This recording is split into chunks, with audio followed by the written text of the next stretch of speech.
Hello, welcome back, and thank you again for listening to the History of the Congo. Episode 4, The Kingdom of the Congo, at its best and at its worst. Last time we left King Afonso in the first half of the 16th century, watching in despair as gangs indiscriminately sold his subjects to slave traders. Initially this was less of a problem for the king, as the slaves had been captured in military conquest, predominantly in the campaigns against the Angola people in the south. But as wars declined and slave traders got used to their newfound wealth, things took a much darker turn. Freeborn Congolese, or gente, were being kidnapped, and people were taken indiscriminately, including the children of noble families. This was outside of the norms for the kingdom, and some of these kidnappings are attributed to the Portuguese slave traders themselves, who took people off the streets and even out of their huts. Civilized pleas to the Portuguese king and to the Pope were not answered, or deliberately withheld, and the kingdom had to act to forestall this. The main issue was that with the inability of the king to protect his peoples, tensions in the Commonwealth started to fracture the old agreements. King Afonso had to act, and in 1526 the administration of the slave trade was changed, prohibiting illegal slavery. This allowed slavery to continue, but not of the freeborn people. Whilst offering no remedy for those already in chains, this did have some effect, and the kingdom, although still losing people captured in wars, was stabilised. By this time the capital, Mbanza, Kongo, was a significant city. It was the base of the Portuguese in the area, and importantly was the base of Catholicism. Its contrasting dark heart, however, was its location as the hub of the slave trade. Slaves were brought along the river Congo to Malebi Pool, through Mbanza, and onto the coast. Malebi Pool was a broad and slow-flowing stretch of the river at the western edge of the Central Plateau. It was the link between the Central African heartland and the Western Atlantic, and it was starting to grow. Eventually this location would drive settlement here from a king not yet mentioned, and it would grow to become today's capital, Kinshasa. 16 years after the abolition of slavery, in 1542, King Afonso died, leaving a relatively stable kingdom behind. He had halted the flow of illegal capture, but where he failed miserably was succession planning. As soon as his established legitimacy was removed, rivals saw their chance for power. Internal tensions from these factions rose. Multiple struggles of succession took place, and internal alliances, not necessarily aligned to the central kingdom, were formed. Popular uprising grew on a virulent scale, and the kingdom's ability to stand up for itself in the face of external pressure was diminishing. This allowed others to take advantage of the weakened situation. These others were not just the new arrivals from Europe, but also much older African rivals. One such people were the Nyaga people of the Lunda Empire. The Lunda Empire is one of the great empires which grew in the lands of today's DRC. It was a merchant empire based at the heart of the southern savannah, stretching across the south-central part of today's DRC to the east at Kindu, and across today's northern Angola. It grew on the basis of a governmental system adopted from its neighbour Luba Empire, and through their network of trade routes they were well aware of the events on the coast. They knew of the opportunities to make money through the slave trade as it grew in the mid-16th century. We shall meet the Lunda more in the next few episodes, but for now we will come back to the west. Semi-nomadic Lunda hunters and salt prospectors, known as the Imbangala, or famously the Nyaga people, entered the southern part of the Kingdom of the Congo and joined armed bands in collecting people for sale to the slave traders. By 1568 this had escalated to a large-scale conflict. 2 years later, during the reign of King Alvaro I, the Lunda invaded, in what is called the Yaga invasion. This was disastrous for the Congo Kingdom. The Yaga people succeeded in pushing north all the way to Mbanza, Congo. This they eventually captured, and looting and pillaging was to such an extent that people had to resort to selling whatever they could to survive. Fathers would sell their sons, and brothers would sell brothers, as a means of survival. Speculation suggests that this disruption had an adverse effect on Portuguese trade, which relied on their position of power. In 1570, the Portuguese and the Kingdom of the Congo entered an alliance, which through military conflict repelled the Yaga after some 2 years of occupation. This alliance was not on equal terms, though. Leveraging the kingdom's reliance on Portuguese support, a hard bargain was driven. King Alvaro I conceded a Portuguese settlement in Luanda, now the Angolan capital. Portuguese power was now established. As soon as the conflict subsided, slavery once again picked up, leaving the king enraged at the sheer numbers of people shipped into slavery. The complexity of the situation will not be lost on the listener. King Alvaro of the Kingdom of the Congo had to grant a new colony to the main slave traders in the south of his kingdom in order to repel a rival African kingdom from his land. These rivals were selling his people in their thousands to the same people that he had formed an alliance with. In response to his moral rage, King Alvaro sent an emissary to Sao Tome, the island off the western coast, which was the main slave market. Here he was able to ransom back some of the people sold and captured at this time. One can only imagine the glee which accompanied these people's return to their homeland. People settled back, and nobles re-entered the administration of the kingdom in the capital, now renamed San Salvador. It shows that when the authority of the king was strong, he had the ability to protect his people. King Alvaro remained on the throne until his death in 1587, and there was relative stability for 35 years in the kingdom. But during this time, 2 important events occurred. The Dutch arrived, and the Portuguese grew stronger and stronger, especially in the south. Initially, i.e. before they had colonies of their own requiring manpower, the Dutch were really only interested in trade, and by trade we mean ivory. This meant a separate revenue source for the Kingdom of the Congo, and a rival power which could be allied, or fought, with a level of weaponry similar to the Portuguese. There's an interesting development to the south of the kingdom, and whilst only loosely connected to the Congo Kingdom and today's DRC, as it sits in Angola, I hope you'll forgive a small geographical digression beyond the borders. The Portuguese, or Spanish at the time, united as they were under the Habsburgs, had started to flex their muscles. The southern marchers started the only war in the western Congo with the help of allied local troops, where people were captured rather than bought by local slave gangs.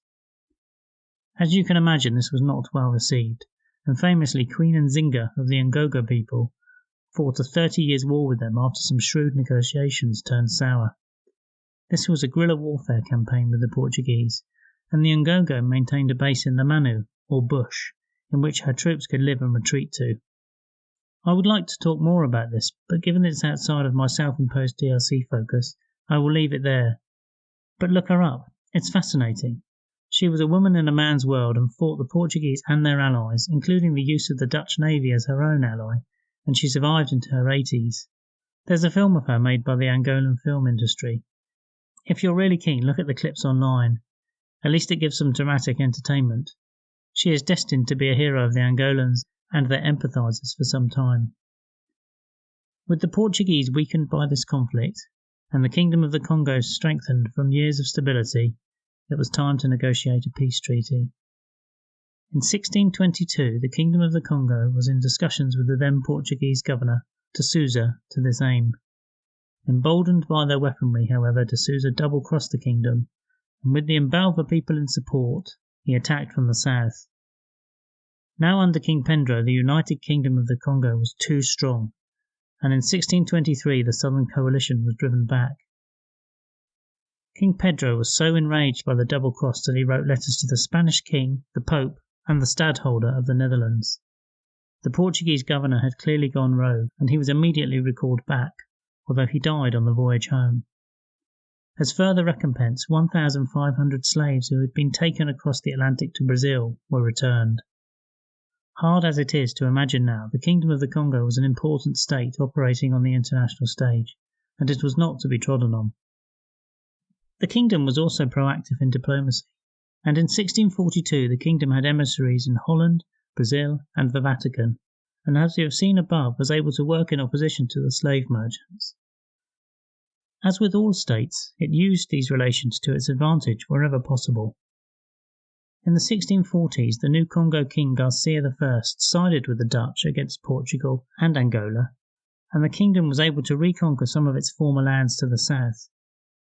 This was the ultimate realization of a plan from 20 years earlier when, just after pushing the aggressive governor back to Angola, the Congo was trying to secure a Dutch naval assault of 5 ships and 500 men from the coast, supported by the Kingdom of the Congo land forces. This probably underlines the efforts to appease the kingdom and the recall of the Portuguese governor, as the kingdom was able to form alliances with other nation-states in the middle of the 17th century. This appeasement only delayed the Congo invasion, though, and in the 1640s Luanda was retaken after it had been granted to the Portuguese some 70 years earlier.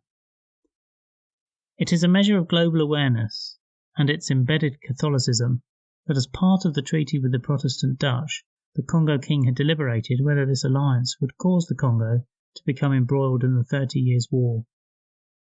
The 30 Years' War was the Protestant and Catholic War of the 17th century, in which nearly 8 million people died in Western Europe, mainly in the Holy Roman Empire.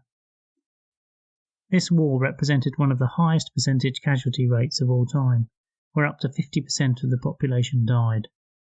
It's clear that here in Africa, however, local geopolitics surpassed religious unanimity, and the coalition held despite their religious differences. It's not as if the Pope had supported them in times of trouble earlier. Bubbling under the strong kingdom, however, internal rivalries still simmered. Rivals were looking for an opportune moment to seize more power. A rival and wealthy city, Mbanza-Soyo, was developing about 2/3 of the way west towards the coast from San Salvador, and here separatist rebellion was openly being discussed, although for the present such strong views were only held by a vocal minority. Things were essentially stable under a strong kingdom, and the Soyo people continued to support the Kingdom of the Congo as a loyal chiefdom. For now, the main threat to the Kingdom of the Congo was the Portuguese to the south. They were still simmering with rage at their earlier defeat. Their thirst to expand was unabated, and conflict in the south continued, and in 1648 they eventually expelled the Dutch from the region. This was around the time a new aggressive king, King Antonio I, was crowned in the Kingdom of the Congo. He was looking to exploit their split between the Portuguese and the Spanish, the Portuguese having gained as yet unrecognised independence from Spain in 1640. This came to a head in 1665, when one of the small kingdoms between the two powers, Anguilla, endured a civil war. Either side employed either the Portuguese or the Kingdom of the Congo for help, and both powers saw their opportunity for expansion and responded with force. What followed was a key event in the kingdom's history, the Battle of Anguilla. The Kingdom of the Congo advanced with approximately 15,000 archers, 5,000 infantry armed with shields and swords, and a musket regiment of 380 men, including some Portuguese mercenaries. They faced a Portuguese army of 450 musketeers, 2 light artillery guns, and 14,000 infantry, who were composed of Native Americans from Brazil, as well as African allies. It was truly a multinational battlefield in Central Africa some 380 years ago. The two sides fronted up to each other in a valley, and the Portuguese set up their musketeers in the centre, supported by the 2 cannons, with the Africans and Brazilians on the hills. Further African infantry were held in reserve. King Antonio decided to go on the offensive, and his forces charged directly with archer support on the flanks. Initially his archers overwhelmed the Portuguese and their allies on the hills, after which they launched a direct attack on the core musketry force in the centre. They very nearly swept the force aside, but in the last charge King Antonio was hit and killed. At this loss the Congolese forces went into disarray. Without their leader, the kingdom's army was routed. Lacking the conviction and direction to fight, they turned and fled. Despite the valiant rearguard action of the Duke of Bengo, the kingdom suffered a heavy defeat.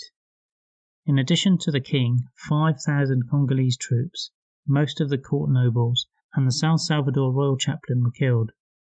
It is a measure of respect for the king and the kingdom that the king was buried in the chapel of Our Lady of Nazareth in the Bay of Luanda, which was dedicated to the battle.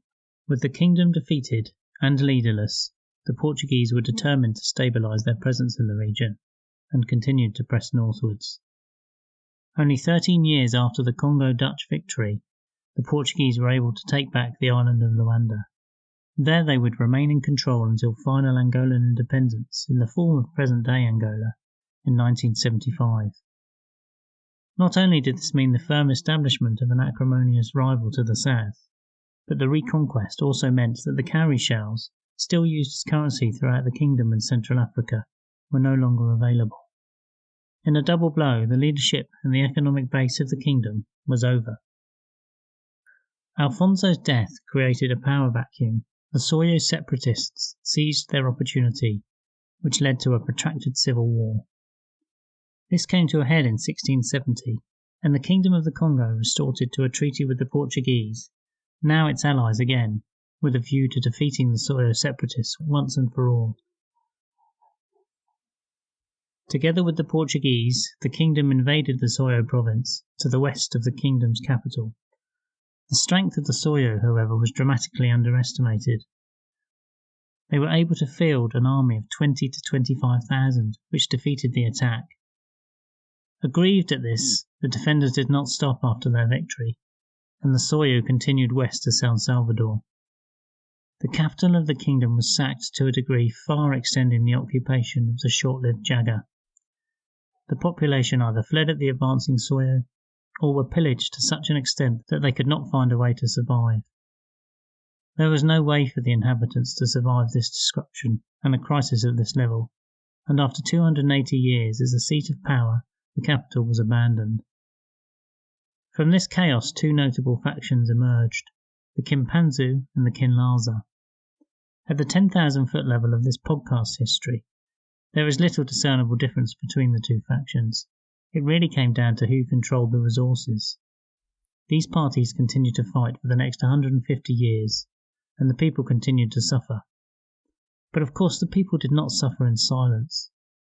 A marriage of humanity and religious hope and adversity led to the evolution of a lady now dubbed the Mother of the African Revolution. Her name was Donna Beatrice, or Kempavita. Kempavita was born in 1684 as a royal who was baptized in the Roman Catholic faith, but her African traditional beliefs remained strong. Although Catholicism was now embedded in the royal family for almost 2 centuries, it was combined with a respect for the ancestors and established shamanic beliefs. She was trained as a shaman, followed Christian scripture, and longed for the regained power of the Kingdom of the Congo.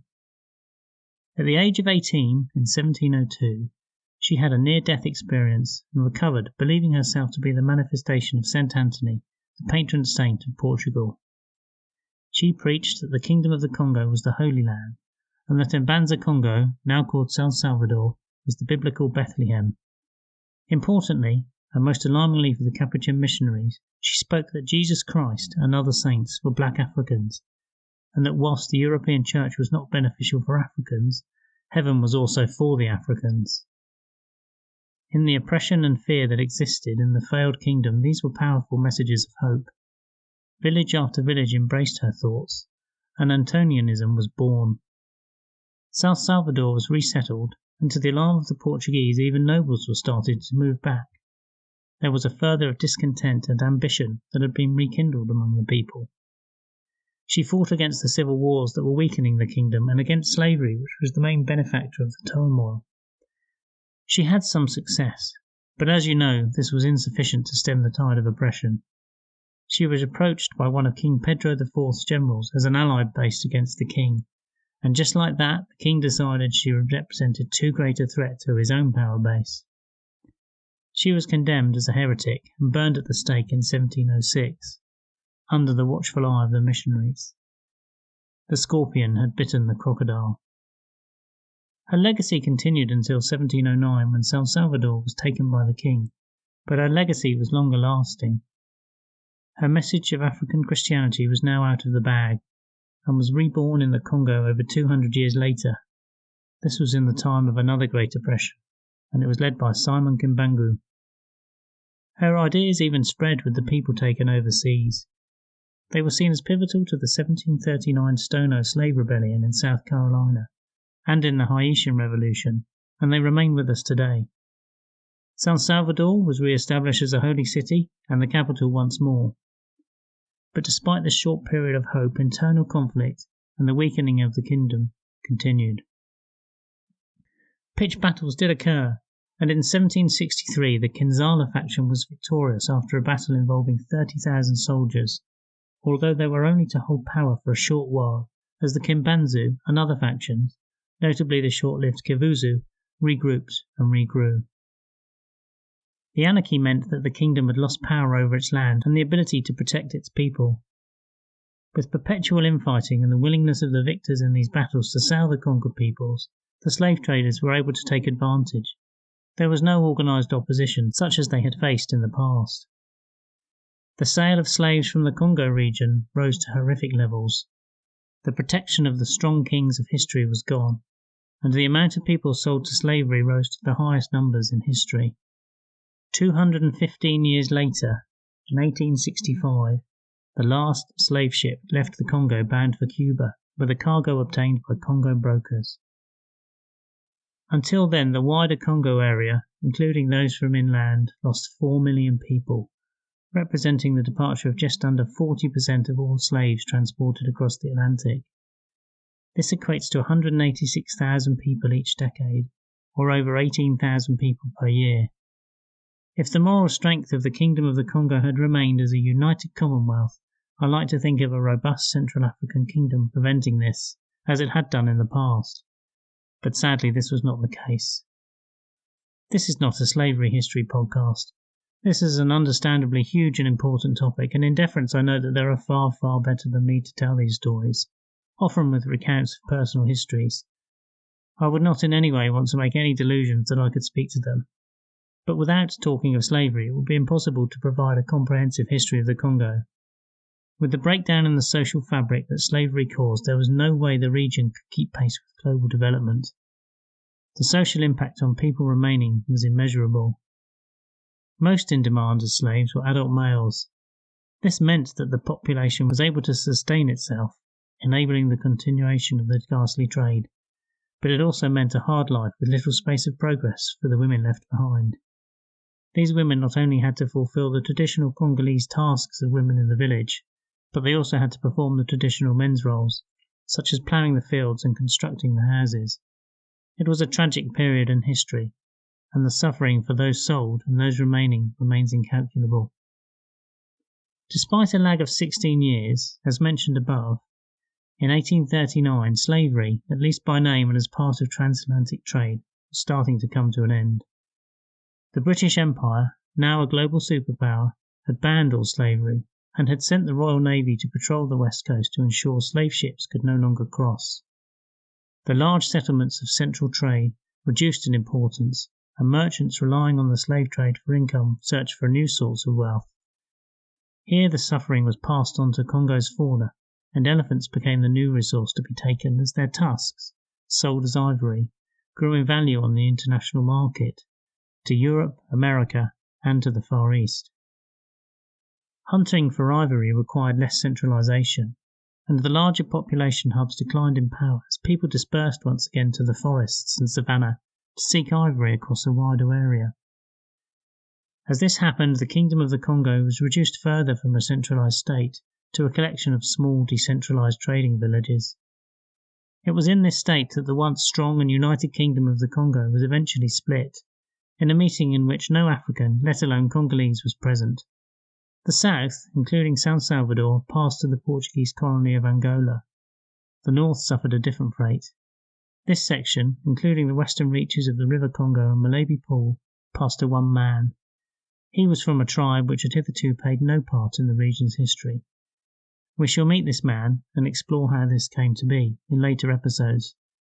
Peculiarly, he was from a state only 30 years old at the time, although this state became forever entwined in the Congo history. He was from, as you would have guessed, Belgium. So again, we leave the Congolese under the powers of outsiders. Next podcast, we will travel back in time and look to the east to see the peoples of the lands living at the source of the river rather than the end.